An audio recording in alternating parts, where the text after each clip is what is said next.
Assalamualaikum warahmatullahi wabarakatuh. Hayu, hayu, hayu, rahayu. Kula NURJIHAN saking SMP Negeri 4 Buja badhe maosaken geguritan ingkang sepisan sesirah kidung wengi. Anggitanipun Hadi Pamungkas.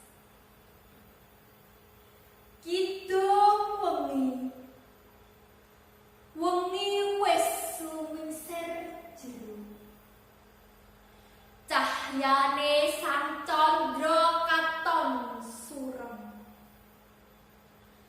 tumiyung mangulon mapak tekane gagat raina, kahanan katon tintring, mung suarane jangkrik sesautan mubar lelagon. Kala-kala jigoge asu sing mecah wengi. Jalma manungsa wis padha lerem ing pangimpen. Nepsu-nepsu penguripan wal saka nala. Gumanti impen-impen kang endah, buntel panjangka urip.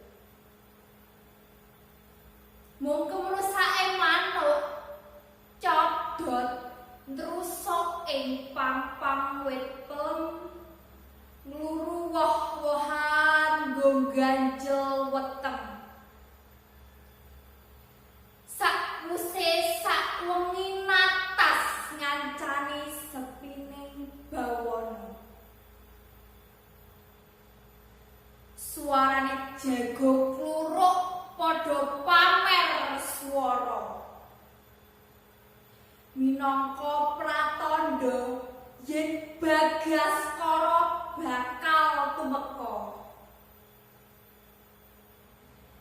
Cahya warna abang rampak-rampak. Pratandha ngajak jalma miwiti makarya. Ngubahake raga, ngudi rejeki, ngluru pamuka jiwa. Sakwise madhep kiblat ing tengahing pedhot manjing subuh, nyenyuwun nugrahane Kang Maha Ratu. Geguritan angka kalih asesirah anggerku, anggitanipun Yani Agus Setyaningsih. Anggerku, ger biyong nyuwun ngapura, ora bisa dadi biyong kang sampurna, ora bisa nglegakne atimu.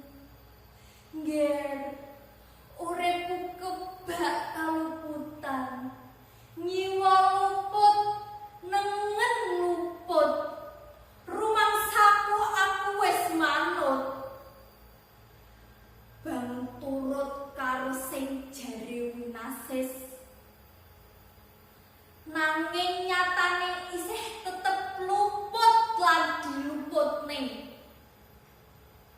Lara atine biyong ger, kepengin crita wae, ora enek sing gelem krungu, apa meneh sambat, mung arep digeguni. Kabeh wis ora percaya karo biyong. Kabeh ki nyatane ngapusi, nanging biyong isih tetep percaya nggih. Mung siji sing ora bakal ngapusi, Gusti Kang Maha Agung. matur nuwun.